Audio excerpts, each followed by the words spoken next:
Welcome to my YouTube channel Assam Careers Update. আজি পুনৰ আপোনালোকৰ কাৰণে বহুত ভাল খবৰ আহিছে। সো এসএসসি ফেজ 14 চাকৰি মুকলি কৰিছে। সো আপোনালোকে নিশ্চয় গম পায় এসএসসি 14 কি হয়। ইয়াৰ কোনো ৰানিং নহয়, ডাইৰেক্ট আপোনালোকে এটা এক্সাম দিব লাগে। এক্সামটো পাছ কৰিলে আপোনালোকে সিলেকশন ফৰ্ম লাভ কৰিব পাৰিব। ঠিক অসমৰ এৰিয়া চাকৰি এসএসসি এটো যেনিবা সেন্ট্ৰেল লেভেল হয় আৰু ইটো যেনিবা অসম লেভেলত এৰিয়া পাতে আৰু সেন্ট্ৰেল লেভেলত এসএসসি এক্সাম পাতে এসএসসি 14 সো তাৰ কাৰণে আপোনালোকৰ কাৰণে আহি গৈছে। সো ভিডিওটো আগবঢ়াৰ আগতে মই আপোনালোকক জনাই দিব বিচাৰিছো যদি আপোনালোকে এডিআৰ ঠিপনৰ লগতে অসমৰ যিকোনো কম্পিটিটিভ এক্সামৰ প্ৰিপাৰেচন কৰিছে বা এসএসসি 14 কাৰণে যি প্ৰিপাৰেচন কৰিছে তেন্তে আমাৰ টিমৰ পৰা এটা কোৰ্স প্ৰস্তুত কৰি উলিওৱা হৈছে। সো কোৰ্সটো আপোনালোকে বাই কৰিলে পঢ়া শুনা সামগ্ৰী কৰিব পাৰিব, কিয়নো এই কোৰ্সটো যে আপোনালোকে বাই কৰিলে পঢ়ে বেলেগ কোনো বুকস বা বেলেগ কোনো কোৰ্স নকৰিলেও হ'ব। এইখিনি পঢ়িলে আপোনালোকৰ কাৰণে সাফিচিয়েন্ট হ'ব। আৰু যেটো কোৰ্সটো আপোনালোকৰ সুবিধাকৈ বৰ্তমান আপোনালোকৰ কাৰণে 50% অফাৰ দি থকা হৈছে আৰু অফাৰটো লিমিটেড টাইমৰ অফাৰ হয়। সো অফাৰটো অতি সোনকালে শেষ হ'বলৈ গৈ আছে। সো সোনকালে গৈ আপোনালোকে বাই কৰি লওক। সো এতিয়া আহিলো কেনেকৈ বাই কৰিব পাৰিব। এই কোৰ্সটো আপোনালোকে বাই কৰিব কাৰণে যেটো আমাৰ WhatsApp নম্বৰ আপোনালোকে স্ক্ৰিনত দেখিব পাৰিছে 9181267278 আপোনালোকে WhatsApp হাই বুলি মেছেজ কৰিলে কোৰ্সটো বাই কৰি ল'ব পাৰিব।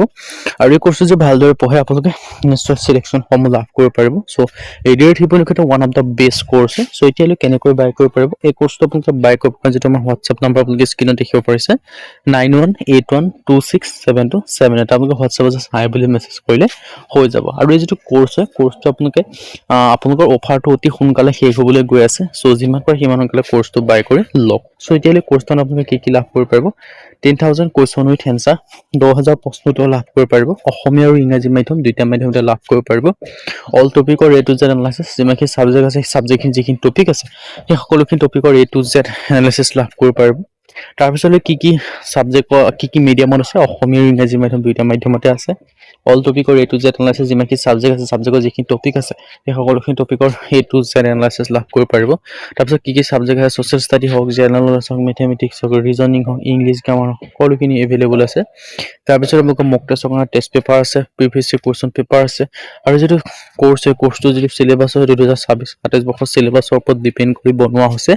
সো একেবাৰে লেটেষ্ট কোৰ্স সোনকালে গৈ আপোনালোকে বাই কৰি ল'ব পাৰিব। সো আপোনালোকৰ কাৰণে এটা বেষ্ট অপৰচুনিটি আপোনালোকৰ কাৰণে আহিছে। সো অপৰচুনিটি আপোনালোকে মিছ নকৰিব। যদি আপোনালোকে ভাবি আছিল যদি আপোনালোকে এডিআৰ ক্ষেত্ৰত এতিয়া পঢ়িম বুলি ভাবি আছে তেন্তে সোনকালে গৈ পঢ়ক, কিয়নো এডিআৰ বা অসমৰ যিকোনো কম্পিটিটিভ এক্সাম বুলি নহয় যিকোনো এটা কম্পিটিটিভ এক্সামত আজিৰ দিনত সিলেকশন পাবৰ কাৰণে আপোনালোকে যদি ভাবে যে মোৰ নটিফিকেশন আহিব তাৰ পিছত আমি পঢ়ি তাৰ পিছত এক্সাম ডেট আহিব 2-3 মাহত পঢ়ি আপোনালোকে সিলেকশন ফৰ্ম লাভ কৰিম বুলি তেন্তে আপোনালোকে বহুত ভুল ভাবি আছে। কিয়নো আজিৰ দিনত এনেকুৱা অসমৰ বুলি নহয় যিকোনো এটা কম্পিটিটিভ এক্সামত কম্পিটিশনটো এনেকুৱা এটা হৈ গ'ল য'ত আপোনালোকে নটিফিকেশন অহাৰ আগত পঢ়িবই লাগিব। কাৰণ নটিফিকেশন অহাৰ পাছত সকলোৱে পঢ়িব, সেই সকলোৰে মাজৰ পৰা আপোনালোকে কিন্তু সিলেকশন লাভ কৰিব নোৱাৰে। তাৰ কাৰণে আপোনালোকে আগত কিমানখিনি আপোনালোকে নিজকে আগবঢ়াই থৈছিল নটিফিকেশন অহাৰ আগত সেইটোৰ ওপৰতহে আপোনালোকে ডিপেন্ড কৰি সিলেকশন ফৰ্ম লাভ কৰিব পাৰিব।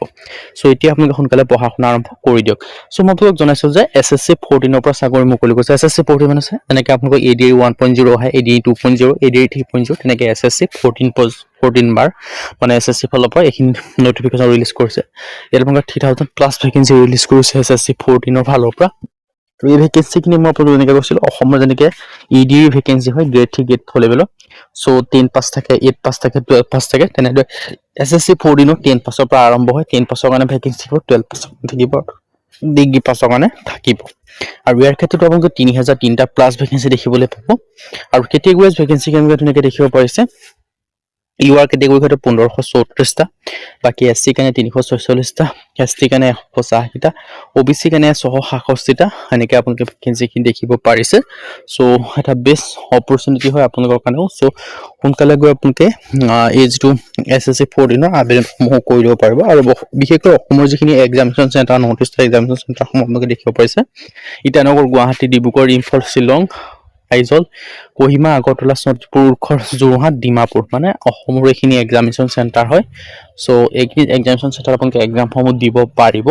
আৰু সো এক্সামিনেশ্যন চেণ্টাৰসমূহ যিহেতু এইখিনি কম্পিউটাৰ বেছ CBT এক্সাম হয় যিহেতু, আৰু তেওঁলোকৰ হেল্পলাইন নম্বৰ এইটো এসএসসি ফালৰ পৰা। আৰু ইয়াৰ ক্ষেত্ৰত আবেদন কৰিলে মই আপোনালোকক আগতেও জনাইছোঁ যদি আপোনালোকে 8 পাছ কৰিছে, যদি আপোনালোকে 10 পাছ কৰিছে, যদি আপোনালোকে 12 পাছ কৰিছে তেতিয়াও আবেদনসমূহ কৰি ল'ব পাৰিব। সো সোনকালে গৈ আবেদনসমূহ কৰি লওক। সো যদি ভিডিওটো ভাল পায় ভিডিঅ' লাইক এটা কৰিবা, লগৰ চেনেলটো ছাবস্ক্ৰাইব কৰি দিব। আজিৰ ভিডিঅ'ত